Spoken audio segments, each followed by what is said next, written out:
Hello friends, मैं गौरव। और जरा इमेजिन करो, आप अपने प्राइवेट स्पेसक्राफ्ट से चांद तक जाते हो, उस स्पेसक्राफ्ट को चांद के पर्सनल स्पेस स्टेशन पर डॉक करते हो, वहां से आपको एक लैंडर और रोवर से लैस टैक्सी सर्विस आपके डेस्टिनेशन तक छोड़ती है, और फिर फाइनली जैसे ही आप उस रोवर टैक्सी का दरवाजा खोलते हो, आप सीधा अपने आप को चांद पर मौजूद एक घर में पाते हो। Seems impossible to even imagine, right? Well, ये सब अगले 10 सालों में होने वाला है, क्योंकि नासा का आर्टेमिस प्रोग्राम जो बनाया इसीलिए गया था कि मून और मार्स को कॉलोनाइज कर सके, वो अब फाइनली 11 दिसंबर 2022 को उसके पहले मिशन आर्टेमिस 1 को सफलतापूर्वक कंप्लीट कर चुका है। और साथ ही चांद और मार्स के उन फ्यूचर कॉलोनीज का इनिशियल लेआउट कैसा होगा वो भी बनकर एकदम तैयार है। वेल, ये लेआउट बहुत ही इंटरेस्टिंग है। इस लेआउट के अनुसार सबसे पहले आपका स्पेसक्राफ्ट इस चांद के पर्सनल ISS लूनर गेटवे पर डॉक करेगा। देन उस पर अटैच्ड एक लूनर लैंडर आपको चांद की सतह पर मौजूद प्राइमरी लैंडिंग जोन तक ले जाएगा। इस लैंडिंग जोन के पास एक प्रेशराइज्ड लूनर रोवर आपको पिक करने के लिए ऑलरेडी तैयार होगा।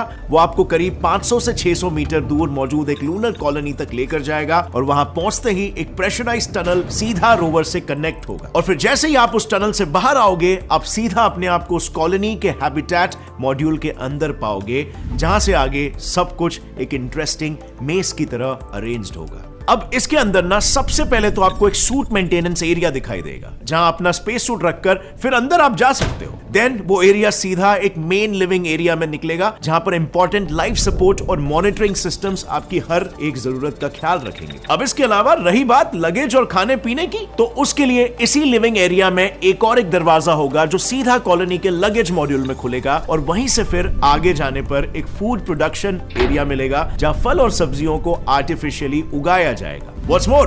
Well, इस सारे तामझाम के लिए एनर्जी का इंतजाम तो करना पड़ेगा ना बॉस। तो वेल, उसके लिए हैबिटेशन जोन से बस कुछ ही दूर मौजूद एक सोलर पार्क हमारी कॉलोनी को इलेक्ट्रिसिटी प्रोवाइड करेगा, और उसी के बगल में एक प्रोपेलेंट प्रोडक्शन और ट्रांसपोर्ट जोन हमारे लैंडर्स और रॉकेट्स के लिए रेगुलरली फ्यूल भी बनाएगा। अब वेल, ये सब सुनकर, इतनी बारीक प्लान्स के बारे में जानकर आप ये समझ रहे होगे कि हम तो यार बस ऐसे ही ख्याली पुलाव बना रहे।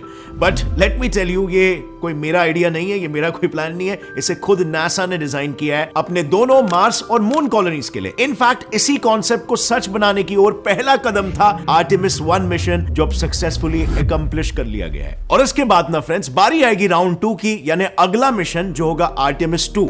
और एक बार ये मिशन सक्सेसफुल हो गया तो फिर लॉन्च होगा आर्टेमिस 3, जो कि एक ऐसा मिशन होगा जिसमें पहली महिला एस्ट्रोनॉट को चांद पर लैंड करवाने के साथ साथ लूनर गेटवे के लिए लगने वाले 2 इंपॉर्टेंट मॉड्यूल्स, पावर और प्रोपल्शन मॉड्यूल और हैबिटेशन और लॉजिस्टिक आउटपोस्ट मॉड्यूल, इनको चांद पर भेजा जाएगा और सेट किया जाएगा। और एक बार आर्टेमिस 3 कंप्लीट हो जाता है, फिर बारी आएगी आर्टेमिस 4 की, जिसके साथ नासा चांद पर शुरुआती कॉलोनीज बनाना शुरू कर देगा। यानी ऑल इन ऑल मिशंस तो सारे सेट है, चांद पर बस्ती बनाने की पूरी प्लानिंग हो चुकी है, और इन प्रैक्टिकल स्टेप्स में इसे एग्जीक्यूट किया जाएगा। सो यहाँ पर एक मेन सवाल आप सभी के जहन में घूम रहा होगा कि क्या हमारा भी नंबर आएगा? सो वेल, बात ये है ना, नासा ने आर्टेमिस 1 में अपने बेसिक तामझाम के अलावा 3 लाइव एक्सपेरिमेंट्स को भी इन्वॉल्व किया था: मैनिकिन क्रूड मिशन, बायोसेंटिनल और ओमोटिनैश। और इनमें से सबसे पहले मैनिकिन क्रूड एक्सपेरिमेंट के लिए नासा ने आर्टेमिस 1 पर 3 क्रू मेंबर्स को भी भेजा था। एक्चुअली इस एक्सपेरिमेंट को लीड करने के लिए नासा ने मैनिकिन कमांडर मूनकिन कैंपस को अपॉइंट किया था, जिनका काम था टेक ऑफ के वक्त महसूस होने वाले प्रेशर, झटके प्लस रेडिएशन लेवल्स को रिकॉर्ड करना, और फिर उसकी इंफॉर्मेशन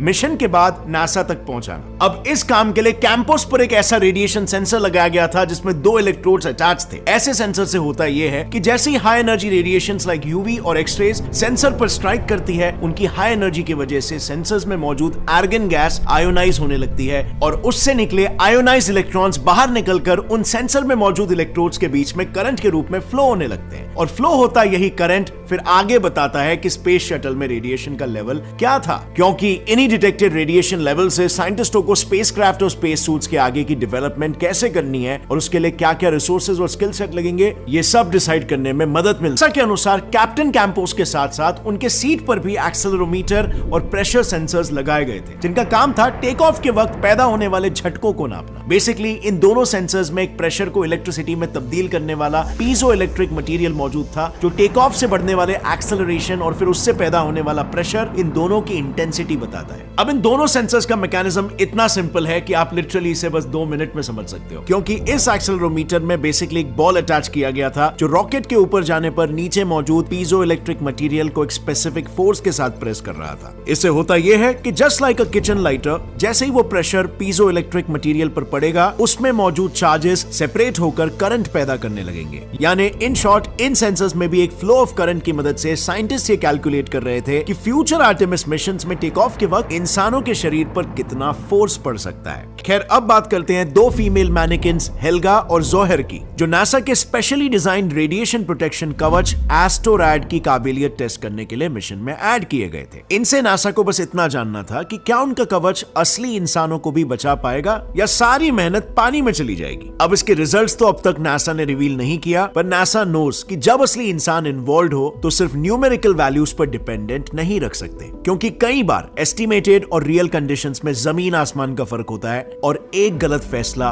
किसी की जान ले सकता है। सो मैनिकिन्स के अलावा नासा ने सोचा कि क्यों ना बायो सेंटिनल एक्सपेरिमेंट के नाम सीधा असली जीव या एटलीस्ट उनके डीएनए को आर्टेमिस 1 पर भेजा जाए। इस एक्सपेरिमेंट में आर्टेमिस 1 स्पेसक्राफ्ट ने चांद से पहले पृथ्वी के कुछ चक्कर काटकर उसके ऑर्बिट में कई सारे छोटे छोटे क्यूबसैट सैटेलाइट्स रिलीज किए, और हर एक क्यूबसैट में कार्ड था जिस पर यूकैरियोटिक ईस्ट सेल्स के 2 अलग अलग सैंपल्स को अटैच किया गया था। एक सैंपल ऐसा था कि उसमें उन सेल्स का डीएनए बिल्कुल नॉर्मल था, और दूसरा सैंपल ऐसा था जिसमें जेनेटिक इंजीनियरिंग की मदद से उन सेल्स का DNA repair mechanism genetic level पर ही डैमेज था। मतलब अब जैसे ही आर्टेमिस 1 पृथ्वी के एटमॉस्फेयर से बाहर निकलकर क्यूबसैट्स को डीप स्पेस में डिप्लॉय करता, इन क्यूबसैट्स का काम था कि अपने बायो सेंसर्स की मदद से रेडिएशन की वजह से ईस्ट सेल्स और उनके डीएनए में होने वाले बदलावों को रिकॉर्ड करे और फिर उन चेंजेस को गहराई से स्टडी करके क्या ह्यूमंस उस हाई रेडिएशन एटमॉस्फेयर में सरवाइव कर पाएंगे, इसका जवाब ढूंढने में साइंटिस्टों की मदद करे। अब ये एक्सपेरिमेंट इसीलिए जरूरी था क्योंकि ह्यूमंस और ईस्ट के सेल मैकेनिज्म्स काफी ज्यादा सिमिलर होते हैं, इंक्लूडिंग डीएनए डैमेज और रिपेयर से जुड़ा सिस्टम। सो एक तरह से ईस्ट को आर्टेमिस 1 पर भेजना इंसानों को या फिर किसी इंसानी डीएनए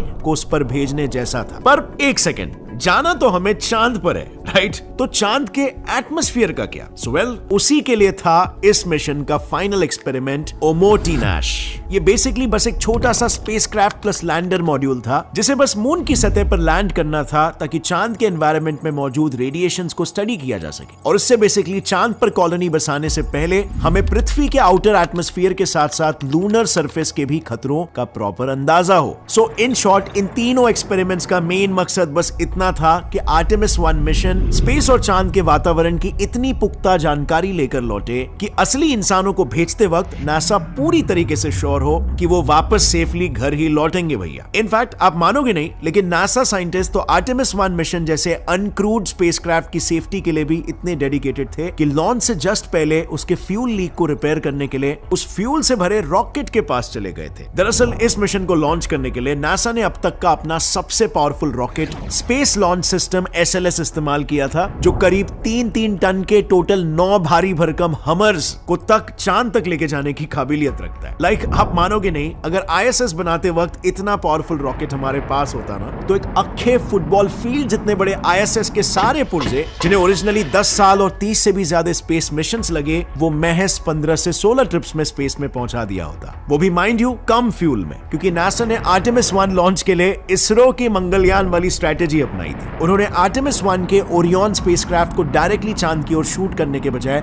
रॉकेट सेपरेट होते ही पहले उससे पृथ्वी का एक चक्कर लगवाया, उस दौरान वहां पर क्यूबसैट्स को डिप्लॉय किया, और फिर जब सारे सैटेलाइट्स डिप्लॉय हो गए तब पृथ्वी की ग्रेविटी की मदद से उसे चांद की ओर किसी स्लिंग शॉट की तरह उड़ा दिया। यानी कि फ्रेंड्स, इन शॉर्ट नासा ने अपने इस मिशन में पावर के साथ साथ प्लानिंग भी एकदम तगड़ी की थी। हालांकि इतनी तगड़ी प्लानिंग के बावजूद इस पूरे मिशन में एक और एक पी भी इन्वॉल्व था, प्रॉब्लम्स। वही प्रॉब्लम्स जिनका नील आर्मस्ट्रांग वाले अपोलो 11 मिशंस को भी सामना करना पड़ा था। असल में अनफॉर्चुनेट बात यह है ना फ्रेंड्स, नासा ने अपोलो और आर्टेमिस दोनों में सफलता 40 से 50 लोगों की जान से खेलकर हासिल किया है, स्पेशली वो लोग जो उनके रेड क्रू का हिस्सा है। दरअसल अपोलो और आर्टेमिस इन दोनों ही मिशंस में लॉन्चिंग के जस्ट 2 घंटे पहले रॉकेट का फ्यूल लीक होने लग गया था, और उसमें भी सिर्फ आर्टेमिस 1 के ही केस में ये एक बार नहीं, 2 बार नहीं बल्कि 3 बार हुआ। यानी आर्टेमिस 1 जिसका लॉन्च ऑलरेडी 2 बार पोस्टपोन हो चुका था, उसके लिए इस तीसरे लॉन्च अटेम्प्ट के वक्त हालात कुछ ऐसे हो गए थे कि अब नासा को फ्यूल लीक से ज्यादा खतरा उसके न्यूज लीक से लग रहा था। आखिर लोगों का विश्वास इतने बड़े एजेंसी से खत्म जो हो जाता। सो इस बार जैसे ही फ्यूल लीक की खबर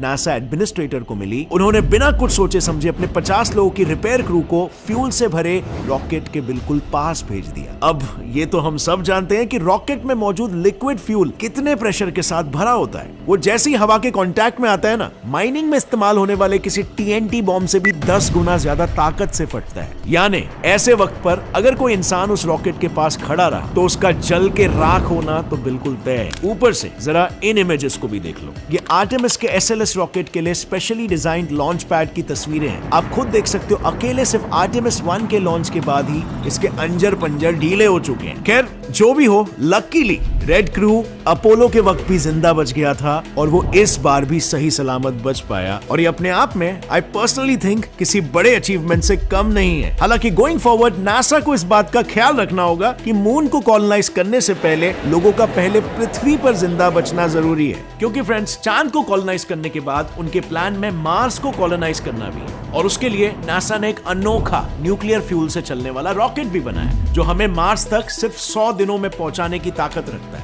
उस पर मैंने रिसेंटली एक वीडियो बनाया है जो बहुत ही इंटरेस्टिंग है, पूरी टेक्नोलॉजी को बताता है, जिसे आप यहां पर क्लिक करके देख सकते हो। और अगर इस वीडियो से आपको कुछ नया सीखने मिला, आप एक्साइटेड हो फ्यूचर के लिए, तो एक लाइक जरूर ठोकना। Gets it fly science channel को भी सब्सक्राइब कर लो और बेल नोटिफिकेशन दबाओ ताकि आगे आने वाली हमारी कोई भी वीडियो की अपडेट आप मिस ना कर सको। See you next time, till then as always stay curious, keep learning and keep growing. जय हिंद। और नीचे जो वो सब्सक्राइब का बटन है ना, उसको हिट करो। देखो मत, जल्दी से करो सब्सक्राइब।